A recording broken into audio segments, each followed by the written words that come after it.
আসসালামু আলাইকুম। দিগন্ত প্রাইভেট হোমের পক্ষ থেকে আবারও চলে আসলাম আপনাদের কাছে নতুন একটি ক্লাস নিয়ে।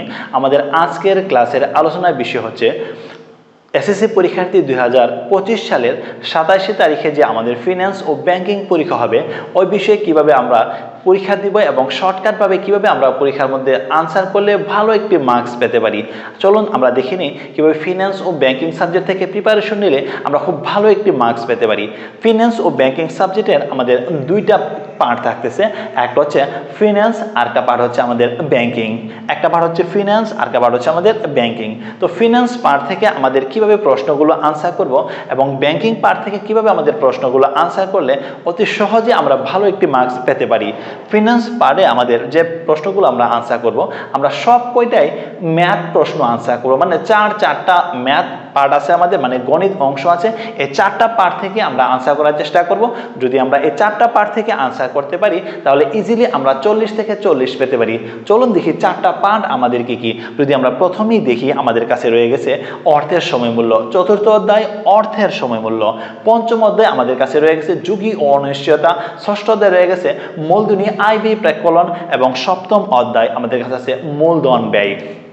এই চারটা পার্ট থেকে আমাদের চারটা প্রশ্ন চলে আসবে। যদি আমরা এই চারটা পার্ট থেকে চারটা প্রশ্ন যদি আমরা এক এক করে চারটা পার্টে যদি আমরা আনসার করতে পারি তাহলে আমাদের কাছে অতি সহজে আমরা এখান থেকে 40-এ 40 নাম্বার পেতে পারবো।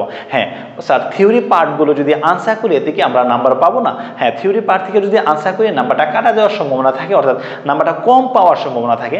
এক্ষেত্রে আমার পরামর্শ থাকবে তোমাদের জন্য যে আমরা চারটাই ম্যাথ পার্ট থেকে আনসার করার চেষ্টা করব, তাহলে আমাদের 40-এ 40 আমরা এখান থেকে পেতে পারবো। হ্যাঁ, বাকি তিনটা প্রশ্ন আমরা কোন পার্ট থেকে আনসার করব? আমাদের আরেকটা পার্ট রয়ে গেছে ব্যাংকিং পার্ট। ব্যাংকিং পার্ট থেকে আমাদের তিনটা প্রশ্ন আমরা আনসার করব। যদি আমরা তিনটা প্রশ্ন এখান থেকে আনসার করি তাহলে আমাদের 30 নাম্বার, 40 আর 30 70 মার্কস আমাদের হয়ে যাচ্ছে। এই 30 মার্ক আমরা যে আনসার করব কোন কোন চ্যাপ্টারগুলোর প্রতি জোর দেব। হ্যাঁ, ব্যাংকিং পার্টে আমাদের কোন কোন চ্যাপ্টারগুলো রয়ে গেছে। ব্যাংকিং পার্ট যদি আমরা খেয়াল করি, অষ্টম অধ্যায়ে আমাদের থাকতেছে মুদ্রা, ব্যাংক ও ব্যাংকিং। নবম অধ্যায়ে আমাদের থাকতেছে ব্যাংকিং ব্যবসা ও তার ধরন, এবং দশম অধ্যায়ে আমাদের কাছে থাকতেছে বাণিজ্যিক ব্যাংক, এবং 11তম অধ্যায়ে থাকতেছে ব্যাংক আমানত। 12তম অধ্যায়ে আমাদের কাছে থাকতেছে ব্যাংক ও গ্রাহক, এবং 13তম অধ্যায়ে আমাদের থাকতেছে কেন্দ্রীয় ব্যাংক। স্যার, এই চ্যাপ্টারগুলো থেকে কোন চ্যাপ্টার আমাদের কাছে সবচেয়ে বেশি ইম্পর্টেন্ট এবং প্রশ্ন আসবে এবং আমরা খুব সহজে আনসার করতে পারবো? আমরা যদি দেখি এই পার্ট ব্যাংকিং পার্টে কোন কোন অধ্যায়গুলো আনসার করব, আমরা বাছাই করতে পারি। আমরা এখানে দশম অধ্যায় এবং 11তম অধ্যায় সবচেয়ে বেশি আমাদের কাছে ইম্পর্টেন্ট। দশম অধ্যায় থেকে আমাদের প্রশ্ন থাকার সম্ভাবনা সবচেয়ে বেশি এবং 11তম অধ্যায় থেকে প্রশ্ন থাকার সম্ভাবনা আমাদের সবচেয়ে বেশি। স্যার, তারপরে কি দেখব? আমরা নবম অধ্যায় দেখব ব্যাংকিং ব্যবসা ও তার ধরন, এবং 12তম অধ্যায় ব্যাংক ও গ্রাহক। এই চ্যাপ্টারটা আমরা দেখে নেব। আর আসলে এমসিকিউর জন্য হলো আমাদের সবগুলো চ্যাপ্টারই দেখতে হবে।